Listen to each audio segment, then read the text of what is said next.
Hier soir, le comité syndical du SIDEM a une nouvelle fois été dominé par des problématiques d'ordre financier, mais il s'est déroulé dans la sérénité. Tous les points ont été validés à l'unanimité. Les élus ont présenté les montants des refus de tri. En 2023, ils ont coûté 565 000 € contre 824 000 € en 2022. Autre montant important, la somme qui sera reversée à la société Altra Consulting, 1 097 000 €. C'est un peu plus de 16% de l'argent récupéré par le SIDEM suite au travail effectué par ce cabinet d'avocats. Des animations à foison tout l'été à Sarreguemines. La ville a dévoilé le programme de Summerfest. Cela va commencer par la fête de la musique, les festivités autour du passage de la flamme, le festival de la Saint-Paul et les célébrations de la fête nationale. Des visites en musique au Moulin d'Eschviller. L'école de musique du Pays de Bitche a créé l'événement en organisant aussi spectacles, concerts et marché de l'artisanat et des créateurs d'art franco-allemands. Fin de l'opération Mélusine, les enfants du centre socio-culturel de Sarreguemines et du périscolaire Les Francas se sont réappropriés le mythe de Mélusine. Ils ont travaillé avec un artiste franco-colombien qui a réalisé les dessins pour aboutir au résultat final, une fresque de 4 mètres de long. Les Nocturnes de Wölflin se renouvellent et fêtent la musique. Cette année, l'événement était plus axé sur la musique que sur le marché de producteurs. Mais les associations étaient nombreuses à proposer des spécialités culinaires pendant que le public profitait du concert des Slinky Boys et de la présence d'un DJ. Bienvenue sur Mosaïque Cristal. Après l'actu, on parlera aussi de sport. Nicolas Gris est l'invité du jour. Trésorier de l'ASSA, il nous parlera notamment de la section trail qui est en cours de création. On fait le point tout à l'heure. C'est le grand jour pour les élèves de terminale. Ce matin, ils ont planché sur la traditionnelle épreuve de philosophie. Marie-Morgane, tu es devant le lycée Jean de Pange à Sarreguemines. Alors raconte-nous quelle était l'ambiance à la sortie de l'épreuve. Alors il y avait évidemment du stress comme tous les ans pour les nouveaux candidats, mais dans l'ensemble ils avaient quand même quasiment tous le sourire en passant la grille du lycée. Alors la philosophie c'est une épreuve symbolique et cette Pour rappel, en 2023, les élèves avaient déjà passé leurs épreuves de spécialité à la mi-mars. Là, le calendrier ressemble un peu plus à la manière dont se déroulait le bac avant la réforme. Ce qui ne change pas aussi, c'est le déroulé de l'épreuve. Les terminales avaient 4 heures pour rédiger leur dissertation ou l'explication de texte. Ils avaient le choix entre 3 sujets. Alors pour les élèves du bac général, la science peut-elle satisfaire notre besoin de vérité ou l'État nous doit-il quelque chose ou alors un extrait d'un texte de Simone Weil. Et attention, là on parle bien de la philosophe. Les élèves du bac technologique pouvaient eux choisir entre les questions: la nature est-elle hostile à l'homme? L'artiste est-il maître de son travail? Ou alors l'analyse d'un texte de Platon. Ce sont des sujets qui sont assez classiques de manière générale et qui font clairement écho aux différentes notions abordées en cours. J'ai rencontré des candidats à la fin de leur épreuve, on écoute leur ressenti.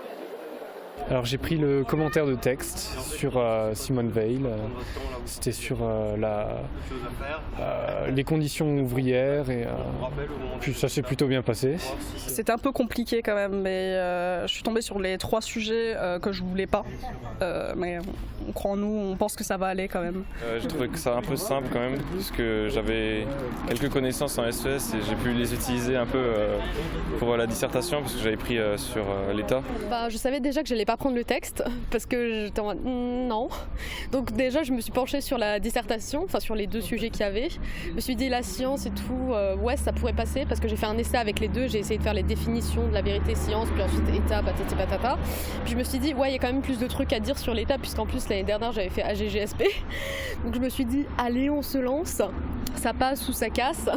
J'ai l'impression d'avoir bien fait, mais des fois t'as l'impression de bien réussir et au final tu te prends une claque, donc j'espère pas trop non plus, mais on croit en nos rêves, voilà. On croit en nos rêves. Toujours croire en ses rêves. La philosophie, qu'est-ce que ça représente pour toi? Est-ce que c'est une épreuve importante? Parce qu'on sait qu'il y a les épreuves de spécialité aussi qui arrivent fin de la semaine, donc comment tu l'as vécu?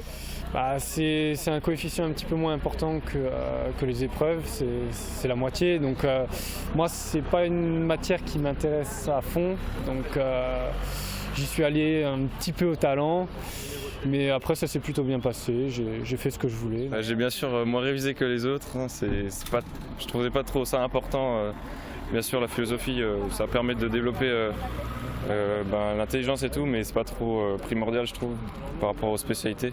Donc j'ai quand même préféré prioriser les SP. J'ai juste révisé hier pour la philosophie. Donc. En même temps, de tout ce stress de l'épreuve, il y a aussi les résultats de Parcoursup. Je ne sais pas si vous les avez déjà reçus. On les a déjà reçus. Pour ma part, je suis pris en fac de psycho, donc à Metz. Ça me rassure beaucoup. En vrai, là maintenant, il ne reste plus qu'à passer les épreuves. C'est un peu la dernière ligne droite, donc ça fait du bien. Ouais. Quoi. Pour toi aussi? Bah moi aussi j'étais pris à Metz, voilà, on pourra peut-être se voir, je savais pas quoi aussi, voilà, salut. Donc moi je vais être en fac de langue si tout se passe bien, je vais faire parcours anglais-allemand. Marie-Morgane, la philo c'est une épreuve traditionnelle, mais depuis la réforme du bac, elle n'a plus la même valeur dans la notation. Oui, la philosophie compte pour un coefficient de 8 sur 100 en filière générale et 4 sur 100 en filière technologique, alors que les épreuves de spécialité qui vont se dérouler de mercredi à vendredi auront un coefficient de 16. Il restera ensuite une dernière épreuve pour les élèves, le grand oral, entre le 24 juin et le 3 juillet, et les résultats seront publiés le 8 juillet. Eh bien, merci Marie-Morgane pour toutes ces précisions. Merci aussi à Thibaut pour les moyens techniques. Après les épreuves du bac, les lycéens comme le grand public pourront profiter des nombreuses animations qui se profilent dans les prochains temps à Sarreguemines. La ville a donné une conférence de presse sur la nouvelle place du marché pour dévoiler le programme des festivités de l'été. Les animations commencent avec la fête de la musique le 21 juin. Les détails dans ce reportage de Thibaut Desmerlet. L'été arrive et avec lui son lot d'animations à Sarreguemines. La fête de la musique sera célébrée dans les rues de la ville, les bars et chez les restaurateurs à partir de 17h30 le 21 juin. La nouvelle place du marché et sa scène ouverte seront mises à contribution durant tout l'été. Juste derrière nous, là, cette scène ouverte va permettre à de jeunes chanteurs, à de jeunes musiciens de s'y produire tout au long de l'été. La fête de la Saint-Paul sera également inaugurée depuis cet endroit. Et puis tout au long de l'été, elle va vivre grâce à ces cafetiers, grâce aux restaurateurs qui vont naturellement créer une animation. Le Summerfest sera aussi sportif avec le passage de la flamme olympique le 27 juin au matin. Plusieurs animations seront proposées autour de l'hôtel de ville. Du 28 au 30 juin se déroulera aussi la 31e édition de la fête de la Saint-Paul autour du thème des Jeux Olympiques. Il y aura de nombreux spectacles et déambulations avec 15 compagnies locales et internationales. Il y aura aussi la traditionnelle fête du 14 juillet avec son défilé et le feu d'artifice le 13 juillet au soir au-dessus du casino des Faïenceries. Tout le programme est disponible sur le site de la ville en temps réel. On s'est intéressé aux dates, on va maintenant parler de chiffres. C'est l'heure de la chronique de Guillaume.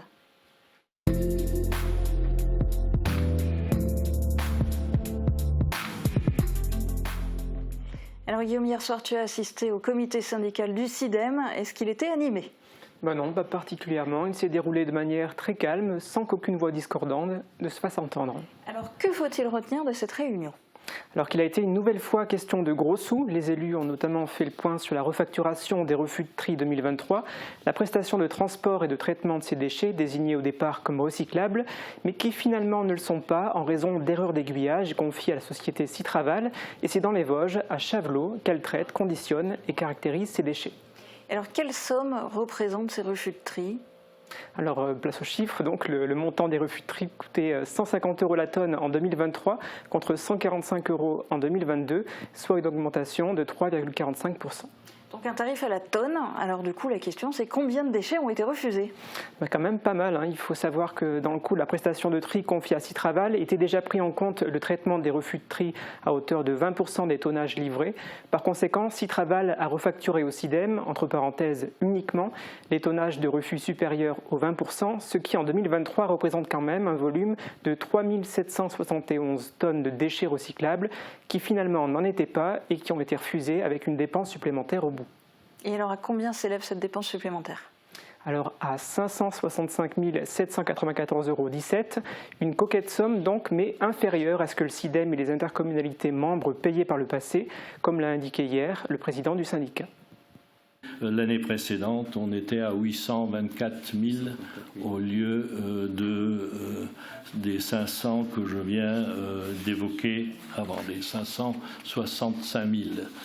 Ce qui est une excellente nouvelle puisque les refus de tri commencent à baisser. C'était notre cheval de bataille aussi.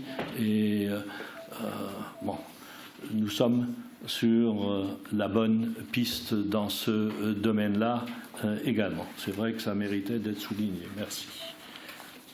Et Guillaume, au final, qui paye ces près de 566 000 € de dépenses supplémentaires ?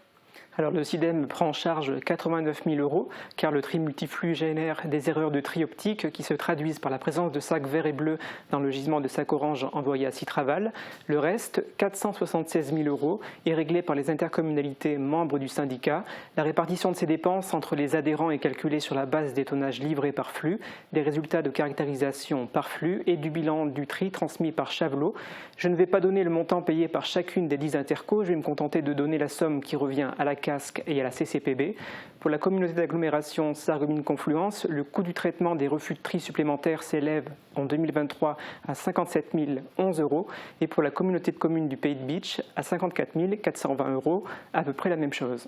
Alors, mis à part ce bilan de refacturation des refus de tri, est-ce qu'il y a un autre point à signaler dans ce qui a été évoqué hier soir ? Oui, un dernier chiffre à donner. Souvenez-vous, la TVA, elle avait été prélevée à tort aux intercos et après une longue bataille comptable, cette somme a été reversée aux collectivités concernées. Le gain pour ces dernières s'élève à 6 742 851 €.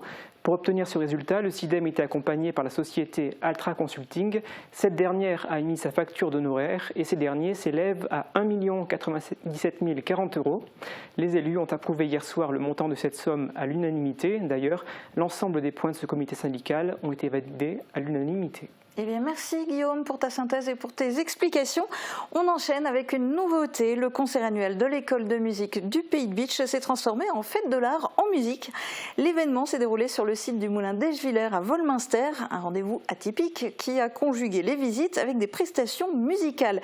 Des artisans et des artistes étaient aussi présents. Reportage de Thibaut Desmerlet.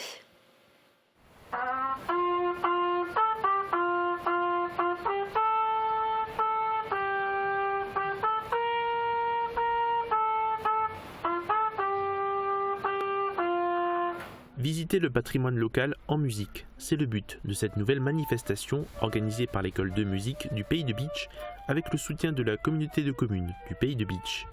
Des élèves et des professeurs ont donné une petite représentation musicale durant chaque visite du rucher, du moulin et de la scierie. Mais cette nouvelle formule inclut aussi un marché de l'artisanat et des créateurs d'art franco-allemands. Une quinzaine d'exposants étaient présents autour du site touristique pour vendre des objets de fabrication artisanale. Un spectacle de marionnettes a aussi été proposé. Cette représentation est la première qui ouvre l'événement Temps fort marionnettes organisé par la CCPB et la médiathèque Joseph Schaeffer. C'est la compagnie à bout de bras qui commence avec l'histoire d'un vieux marin qui raconte comment il a perdu son oreille. C'était un numéro de foot. Lui était habillé en cow-boy et son assistante en maillot de bain. Et clac qu'il faisait avec son fouet. Et clac. Fin de l'opération Mélusine. Ce n'est pas un code secret, mais un constat. Les enfants des Francas et du centre socioculturel de Sarreguemines ont reçu la fresque de 4 mètres de long réalisée en partenariat avec l'association Patrimoine Vivant et le dessinateur franco-colombien Juan Diego Poveda. Reportage de Camille Henriot et Guillaume Dumonteil. C'est un moment émouvant, celui où les enfants découvrent le résultat de leur travail. Il tient sur une grande fresque réalisée en 2 exemplaires. Une pour les enfants du centre socioculturel de Sarreguemines, une autre pour ceux qui ont travaillé sur cette œuvre chez les Francas. Avec leurs animateurs et Damien Schuller de l'association Patrimoine Vivant, les enfants se sont réappropriés le mythe de Mélusine en respectant l'ossature et l'architecture de l'histoire. Ils ont réfléchi sur le thème de la parole donnée et au fil du récit, l'artiste et anthropologue de formation franco-colombien Juan Diego Poveda a réalisé les dessins. Tout ce travail a abouti à un objet, une fresque de près de 4 mètres de long. Alors, elle a pris une grosse... Entre musique et marché, elles ont choisi. Les associations organisatrices des Nocturnes de Wölflin avaient décidé cette année de miser sur le volet festif. S'il était toujours possible d'acheter à manger, c'est Louis qui était le sens le plus sollicité, avec la présence d'un DJ et d'un groupe de musique. Reportage de Camille Henriot et Guillaume Dumonteil. Mon Dieu, quels sont jolis nos vivres-là. Mon Dieu, quels sont jolis. Ce sont les filles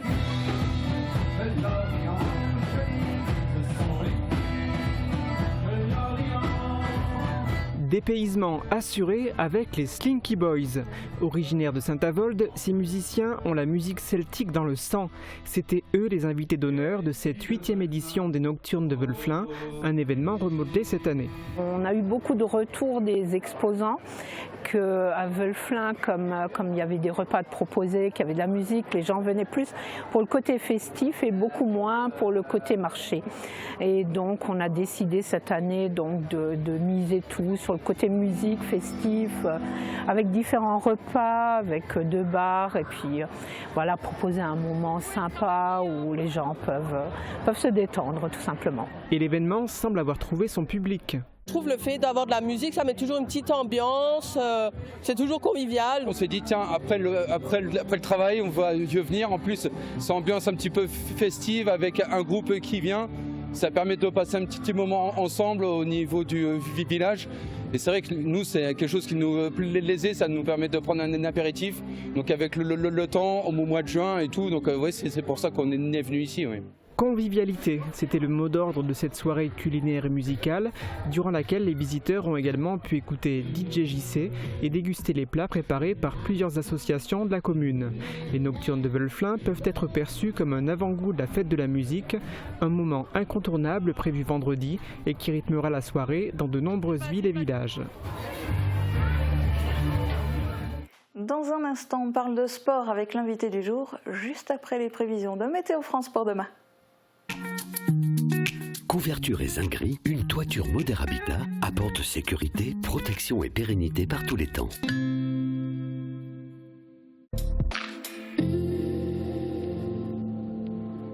Bonjour tout le monde! Avez-vous déjà vu une cantine pour cigognes? Lorsque les champs sont fauchés et retournés, c'est un véritable restaurant à ciel ouvert qui s'offre à elles. Et quand il s'agit d'être aux premières loges, même les engins agricoles ne leur font pas peur. Un régal pour les cigognes et un sacré spectacle pour les passants. Et le spectacle sera également au rendez-vous côté météo pour demain. Notre département a été placé en vigilance jaune pour des orages qui sont attendus dans le courant de l'après-midi. Le ciel sera très nuageux dès le lever du jour, mais en soirée, il devrait se dégager pour laisser place à un temps plus calme. Côté température, les minimales iront de 15 à 17 degrés et les maximales de 20 à 22 degrés.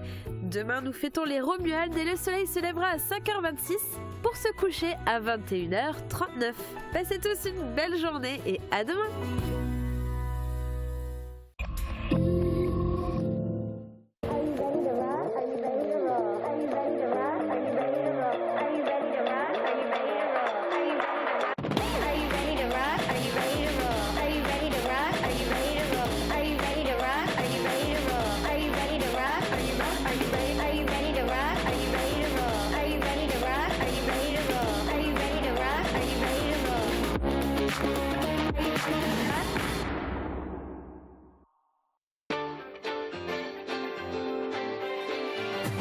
Du 28 au 30 juin, vivez un week-end de fête à Sarreguemines à l'occasion du grand festival des arts de rue de la Saint-Paul. Plus d'une quinzaine de compagnies et plus de 100 artistes pour des festivités sous le signe du rire et de l'émotion. Profitez d'animations, de spectacles gratuits et d'un marché d'artisans potiers. Ne manquez pas la déambulation magique du samedi soir avec Remue-Ménage et leur robot géant à 23h. Programme complet sur saintpaul.sarreguemines.fr.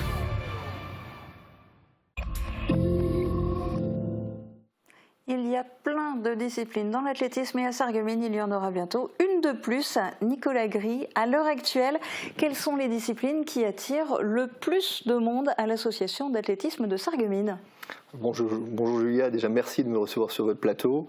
Alors traditionnellement le demi-fond, le demi-fond attire, la course forcément, et puis le trail maintenant dont on va parler aujourd'hui, et puis les enfants aussi, on a beaucoup d'enfants qui s'adressent à la SAP pour découvrir l'athlétisme au sens large, donc plusieurs sections qui sont basées sur Sarreguemines mais aussi dans d'autres communes de la Casque et de la communauté de communes du Pays de Bitche. Voilà. Mais vous l'avez dit, comme tout ça ne suffisait pas, vous en ajoutez une, le trail.